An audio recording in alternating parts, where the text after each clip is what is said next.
Hello दोस्तों, welcome to your educational and informational channel. मैं हूं आपकी एजुकेटर डॉक्टर अलका। आज बहुत बड़ी खबर है गेस्ट फैकल्टी के लिए जो हायर एजुकेशन में काम कर रहे हैं या काम करना चाहते हैं। उन सभी एस्पिरेंट्स के लिए बहुत बड़ी खबर है कि हाई कोर्ट का एक नया नोटिस आया है और इस नोटिस के बारे में हम आपको विस्तार से बताते हैं।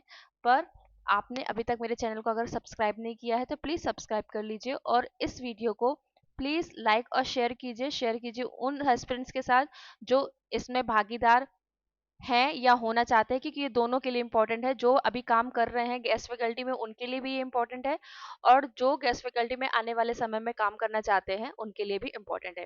पहली चीज तो ये है कि आपको एलिजिबिलिटी का क्राइटेरिया पता होना चाहिए कि जो आपकी एलिजिबिलिटी का क्राइटेरिया क्या होता है।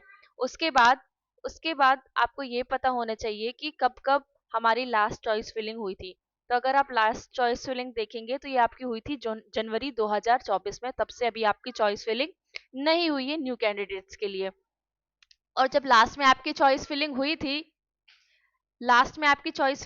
थी तो लास्ट में चॉइस फिलिंग आपकी हुई थी जिसमें कैटेगरी को जीरो कर दिया गया था। ये पहली बार हुआ है। इसके पहले कभी भी कहीं पर भी ऐसा शो नहीं हुआ था कि कैटेगरी जीरो कर दी गई है। वरना इससे पहले अगर आप कैटेगरी देखेंगे तो कैटेगरी 1, कैटेगरी 2 और थ्री में कैटेगरी थ्री में आपका जो अपॉइंटमेंट होता था, आपका जो चयन प्रक्रिया होती थी वो कैटेगरी के हिसाब से होती थी। लेकिन जब 2024 जनवरी में ये लिस्ट शो हुई तो इसमें कैटेगरी को जीरो कर दिया गया। यानी कि यहाँ पर एमए के बेस पे जिन स्टूडेंट्स के एमए में ज्यादा नंबर थे उन्हीं के हिसाब से उनका सिलेक्शन हुआ।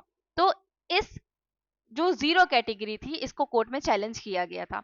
कोर्ट में चैलेंज किया गया यानी कि कैटेगरी क्यों खत्म की? क्योंकि कहीं भी किसी भी यूनिवर्सिटी में किसी भी कॉलेजेस में ऐसा नियम नहीं था, लेकिन एमपी हाई एजुकेशन ने यहाँ पर कैटेगरी को खत्म कर दिया था।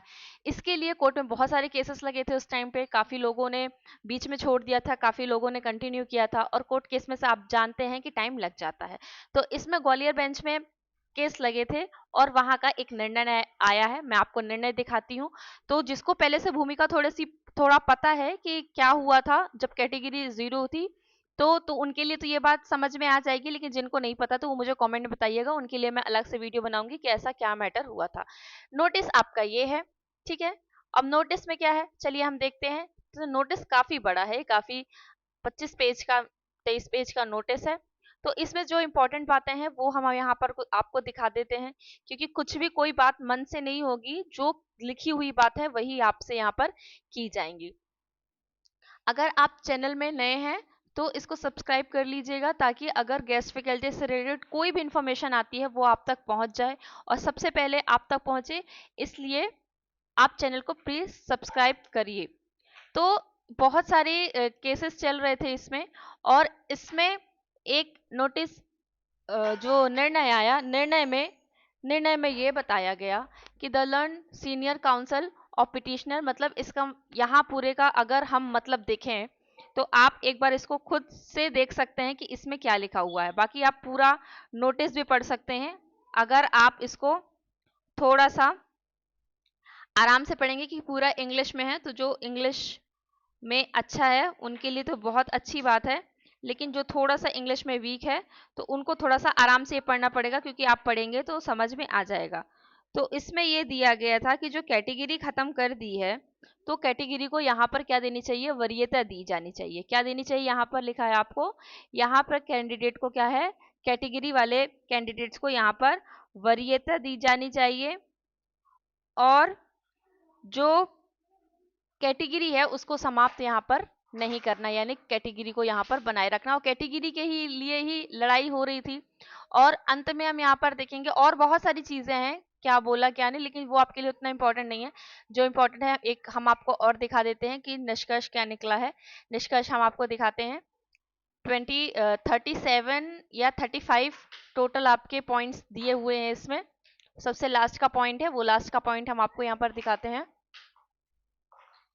गेस्ट फैकल्टी की इस बार जो लास्ट टाइम प्रक्रिया हुई थी वो काफ़ी हौच-पौच से भरी हुई थी और उसके बाद कोई नई प्रक्रिया आई भी नहीं और काफ़ी लोगों ने इसको यहाँ पर चैलेंज भी किया था। ये 36 में यहाँ पर लिखा हुआ है।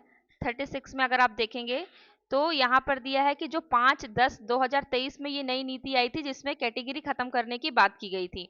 तो ये लिखा है कि is a bad in law to the extent in eliminates categorisation of candidates, लिखा है इसमें कि कानून की दृष्टि से गलत है क्योंकि यह उम्मीदवारों के जो कैटेगरी 1, 2, 3 है और 4 श्रेणियों में जो वर्गीकरण है उसको ये क्या करता है, समाप्त करता है।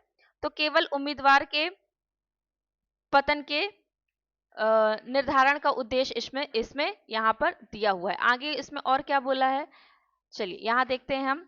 इसमें आगे बोला गया है कि स्पष्ट किया जाता है कि ये जो निर्देश है केवल उन उम्मीदवारों पर लागू होगा जिनकी भर्ती जो है 5/10/2023 के नियम लागू होने की तिथि में जिनका सिलेक्शन हुआ है, ठीक है।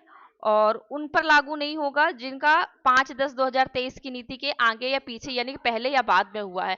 यहाँ पर ये हुआ कि जो कैटेगरी 0 कर दी थी और उसमें जिन एस्पिरेंट्स का सिलेक्शन हुआ है उनके लिए थोड़ी सी बैड न्यूज हो सकती है क्योंकि उनका सिलेक्शन रोका जा सकता है और नई चॉइस फिलिंग हो सकती है क्योंकि वो बिना कैटेगरी उसके पहले जो हुआ था वो कैटेगरी उसके पहले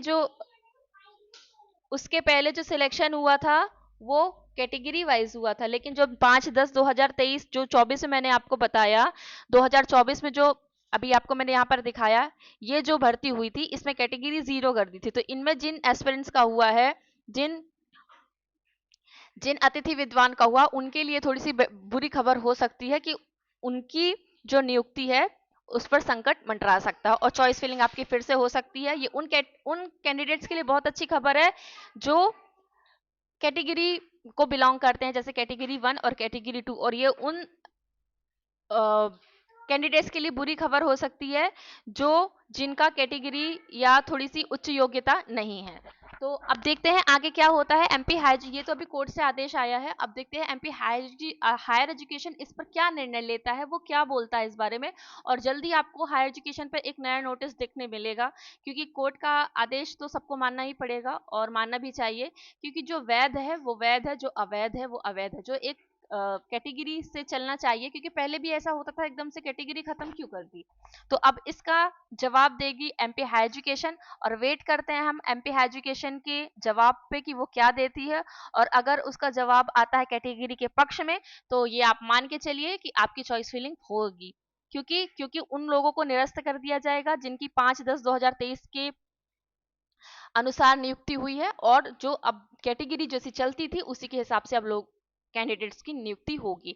तो चॉइस फिलिंग आ सकती है, बहुत ज़्यादा संभावना है आपकी। तो बने रहिए हमारे साथ, सब्सक्राइब कीजिए ताकि मैं आपको और नई नई इन्फॉर्मेशन देती रहूं जैसे जैसे इन्फॉर्मेशन आए और आपको गेस्ट फैकल्टी की प्रक्रिया के बारे में और बताती रहूं।